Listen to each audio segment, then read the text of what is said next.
शराज, बताइएगा इस वाक़े से मुतल्लिक, ये लोग जो गिरफ़्तार हुए हैं, जो पाकिस्तान की साख को मुतासर करना चाहते हैं, क्या इंकशाफात किए हैं इन्होंने? स्कॉटलैंड के शहर डूंडी में दुकान में पुरस्कार तौर पर आग लगने से पाकिस्तानी खातून जाँ बहक हो गई। की और बात करेंगे हम नामालूम लोगों की। जी हाँ, अननोन गनमैन, उनके कारनामे अभी तक चल रहे हैं। एक एक करके लोगों को मारा जा रहा है। गैर मुल्की जो एक गैर मुल्की एजेंसी के लिए काम कर रहे थे और लाहौर से कराची 3 बार जाते रहे और तीनों के पास असला था जो पुलिस ने बरामद भी कर लिया। और भारत की तरफ से एक ऑपरेशन जो कि कनाडा में या अमेरिका में जिसका शोर था, वो पाकिस्तान में स्टिल इट्स गोइंग ऑन। आज सुनने में आया है कि एक लश्कर तैयबा के एक शख्स थे, he is considered one of the close person of Hafiz Saeed, Adnan Ahmad उनका नाम है। हेलो फ्रेंड्स, जय हिंद। आप सभी का स्वागत है हमारे चैनल में। तो दोस्तों, अभी तक आपने इंट्रो देख के आपको पता ही लग गया होगा कि ये न्यूज़ में जो है वो पाकिस्तान कैसा रिएक्शन दे रहा है और पाकिस्तान की पूरी जल फूक चुकी है। पाकिस्तान अगर इंडिया छींक भी मार देगा तो उस पर भी रिएक्ट करना उनका स्टार्ट हो जाएगा और वो उनके लिए एक आइटम बॉम्ब जैसा बात हो जाएगी। तो इस पर उन्होंने क्या रिएक्शन दिया देखते हैं वीडियो में, और मैं आपको मिलता हूँ वीडियो के एंड में। हिसास इलाके गुलबर्ग में जहाँ पर 24 घंटे वीआईपी ड्यूटी होती है, वहां पर उन्होंने वारदात की और उसके बाद कराची पहुंच गई और कराची से पुलिस टीम उनको लेके आई है। 3 बार जो गैर मुल्की एजेंसी के लिए काम कर रहे हैं गैर मुल्की डाकू, वो लाहौर से कराची और कराची से लाहौर असला लेकर आते जाते रहे हैं, लेकिन 2 महीनों में किसी को पता ही नहीं चला। तो ये लाहौर पुलिस की जहां डाकू फोरी पकड़े गए हैं वो बहुत अच्छी कारकर्दगी है, लेकिन एक सवालिया निशान भी है पूरे पंजाब पुलिस भी, बल्कि अगर पूरे पाकिस्तान की पुलिस का कहा जाए। अच्छा शराज, ये भी बताया गया है कि इनका ताल्लुक गैर मुल्की है, ये किसी और मुल्क से ताल्लुक है इनका? जी बिल्कुल, ये तीनों डाकू जो हैं वो गैर मुल्की है और इनके बाकी भी गैंग में शामिल है कुछ लोग। और जो 2 टीमें बनाई गई हैं जो सीआईए ने ऑन किया है, उनकी गिरफ्तारी के लिए छापे भी मारे जा रहे हैं। अब 5 गैर मुल्की एजेंसी के लिए काम करने वाले 2 महीने असला लेकर लाहौर रेलवे स्टेशन से कराची जाते हैं, ना उनको लाहौर रेलवे स्टेशन से कोई पूछता है ना कराची में पूछता है। यकीनन तो ये बड़ी गफलत है। यकीनन ये एक बड़ी गफलत है। लेकिन शराज, एक सवाल ये भी तो है ना कि ये लोग जो काम कर रहे हैं, ये गिरफ्तार हो गए हैं, यकीनन ये एक बाकायदा और मुनज़्ज़म गिरोह होगा और उन बाकी साथी जो हैं उनकी गिरफ्तारी भी बहुत ज़रूरी है और स्पेशली जो इनका सरगना है उसकी गिरफ्तारी बहुत ज़रूरी है। तो दौरान तफ्तीश कोई इंकशाफात इस हवाले से हुए हों? जी बिल्कुल, ये बड़ी अहम बात की आपने कि जिस तरह ये बताया गया कि ये सिर्फ गैर मुल्कियों को ही लूटते थे, तो इससे ये साबित हो गया कि ये वाकई गैर मुल्की एजेंसी के लिए काम कर रहे थे और पाकिस्तान की सालमियत को दाव पर लगाने के लिए। जिस तरह एक वारदात गुलबर्ग में आई, दूसरी एक सिख यात्री कोई मस्जिद के इलाके में लूट लिया जाता है, इसी तरह 3 वारदातें कराची में होती है। तो इनके रिकॉर्ड भी निकल आए हैं। बच्चों का जो मोटरसाइकिल पे जा रहे हैं उनका तो सीआरओ बन जाता है, लेकिन जो मुकदमा दर्ज किए जा रहे हैं जो गैर मुल्की एजेंसी के लिए काम कर रहे हैं, गैर मुल्की डाकू, वो वारदातें करते जा रहे हैं और जब तक वो खुद पकड़े नहीं जाते किसी को पता ही नहीं चला। ये बड़ी तशवीशनाक बात है। और किसी का पता नहीं लग रहा कि ये कौन है और आके मार के चला जाता है। ऐसा नहीं है कि 1 हो, 2 हो, 3 हो, बल्कि अभी तक दर्जन से ऊपर लोगों को उड़ाया जा चुका है डिफरेंट सिटीज में, डिफरेंट प्रोविंसेस में पाकिस्तान की। और आज भी जी ये पिक्चर मैं आपको दिखा रही हूँ, इसका ये भी लश्कर तोयबा का अदनान अहमद नाम बताया जा रहा है, जिसको के अननोन गनमैन ने कराची में गोली मार के हलाक कर दिया या गोली मार के मार दिया उसको। अब बहुत से लोगों को हैरत हो रही है कि आखिर ये पाकिस्तान में हो क्या रहा है। वैसे तो ये बड़ा अच्छा काम है जो हो रहा है और बहुत पहले हो जाना चाहिए था, लेकिन आखिर ये कर कौन रहा है? अगर अननोन गनमैन कर रहा है और कोई ऐसा आदमी कर रहा है, करवा रहा है जिसका किसी को पता नहीं, तो पाकिस्तान की एजेंसीज क्या कर रही है? वो नंबर 1 एजेंसी जो कि हर वक्त हाई अलर्ट पे रहती है और जिनका कहना ये है कि जी हम पूरी दुनिया में हमारे जैसा कोई नहीं, तो फिर ये इस अननोन गनमैन जो आ रहे हैं और मार मार के जा रहे हैं, इनको क्यों पकड़ नहीं पा रहे? इनको क्यों आइडेंटिफाई नहीं किया जा सक रहा, या ये नहीं पता लग रहा कि आखिर ये कौन लोग हैं?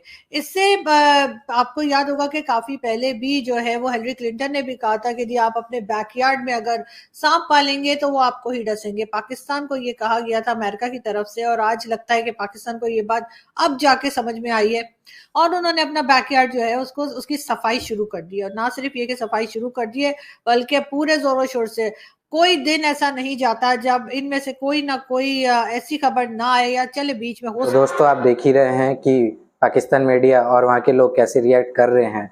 तो इसमें आपकी क्या राय है वो भी कमेंट बॉक्स में लास्ट में बताइएगा, और तब तक हमारे साथ जुड़े रहिए। मैं मिलता हूँ आपको वीडियो के एंड में। हो सकता है एक आध दिन कोई मिस भी हो जाता, मगर वीक में 4 से 5 लोग जो हैं वो मारे जा रहे हैं और अभी तक एजेंसीज खामोश है, पाकिस्तान की आईएसआई खामोश है, पाकिस्तान की गवर्नमेंट कोई बात नहीं कर रही और ना ही किसी और तरफ से हम कोई बात सुन रहे हैं। पाकिस्तान का मीडिया इसमें एकदम चुप है। पाकिस्तान का मीडिया यानी कि जो मेन टीवी चैनल्स हैं जहां पर ये बात की जानी चाहिए वहां पर भी इस बात का कोई जिक्र तो क्या कोई खबर तक नहीं लगाता, और ये बात हमें पता लगती है सिर्फ सोशल मीडिया के जरिए या फिर ये कि यूट्यूब चैनल्स पे लोग बात कर लेते हैं।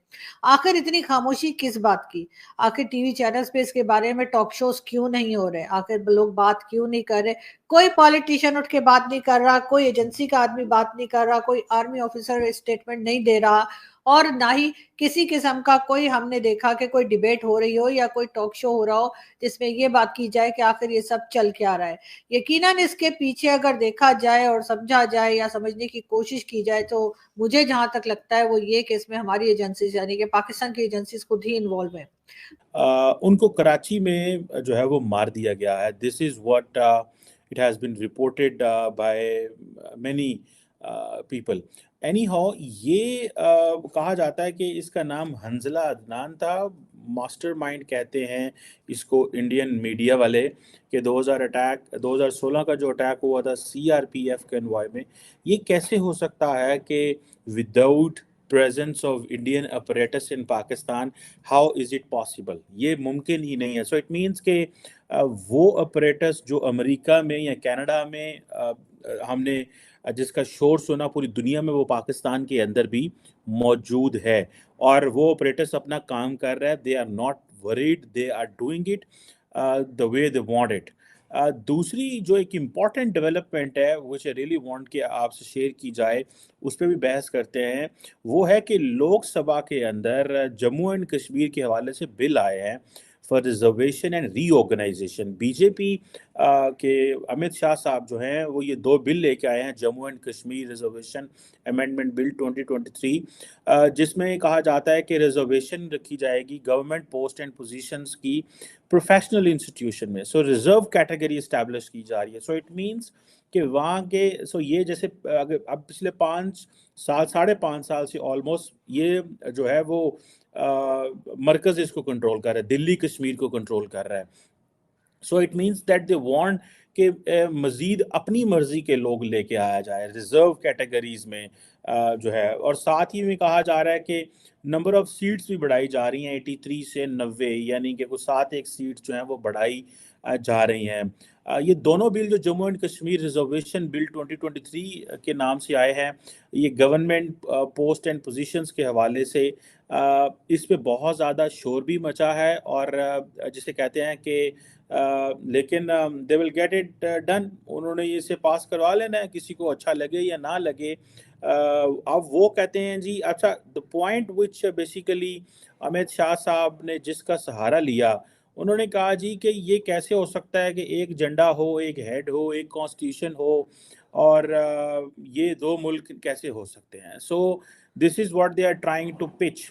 वो जो आइडिया पिच करने जा रहे हैं या जो पिच किया है उन्होंने, और वो बेसिकली ये है। दूसरी तरफ कई लोग कह रहे हैं कि जब एक जो चीज़ है वो सुप्रीम कोर्ट के अंदर पेंडिंग है, एक जो कानून साजी जिस हवाले से होनी थी वो अगर पेंडिंग है, तो how come they can be a further legislation on that. इस हवाले से जो क्या नाम है उसका, असदुद्दीन अवैसी जो है वो कहते हैं ये बिल आइन से मुतसादम है। महबूबा मुफ्ती जो है वो कहती हैं कि आर्टिकल 370 का जो खात्मा जब किया गया, जो अब मामला अदालत के अंदर है, तो ये कैसे चीज़ों को किया जा सकता है। और इसके अलावा मनीष तिवारी जो हैं वो कह रहे हैं इलेक्शन कब करवाएंगे। So there is a lot of discussion going on in India on this कि भाई इलेक्शन कब होंगे। और ये जो क्वेश्चन है ये ऑब्वियसली बड़ा चैलेंजिंग है फॉर इंडिया। तो दोस्तों अभी तक आपने पूरा वीडियो देख ही लिया है, तो वीडियो के कमेंट बॉक्स में जरूर बताइए कि आपकी इसमें क्या राय है, क्योंकि पाकिस्तान ऐसा बिहेव जो करता है इंडिया के साथ में कि उसका पूरा मतलब एक कट्टर दुश्मन है, क्योंकि पाकिस्तान कभी भी इंडिया के बराबरी तो कर नहीं सकता है, तो एक कट्टर दुश्मन समझ के और अपने बच्चों को भी हाथ में गन दे के यही सिखाता है कि इंडिया उसका कट्टर दुश्मन है और इंडिया से हम लोग को बदला लेना है, लेकिन वो इंडिया के कच्चे के बराबर भी नहीं आते हैं। तो दोस्तों तब तक नेक्स्ट वीडियो तक हमारे साथ बने रहिए, वीडियो को लाइक करिए, ज़्यादा शेयर करिए, चैनल को सब्सक्राइब करना बिल्कुल ना भूलें। जय हिंद।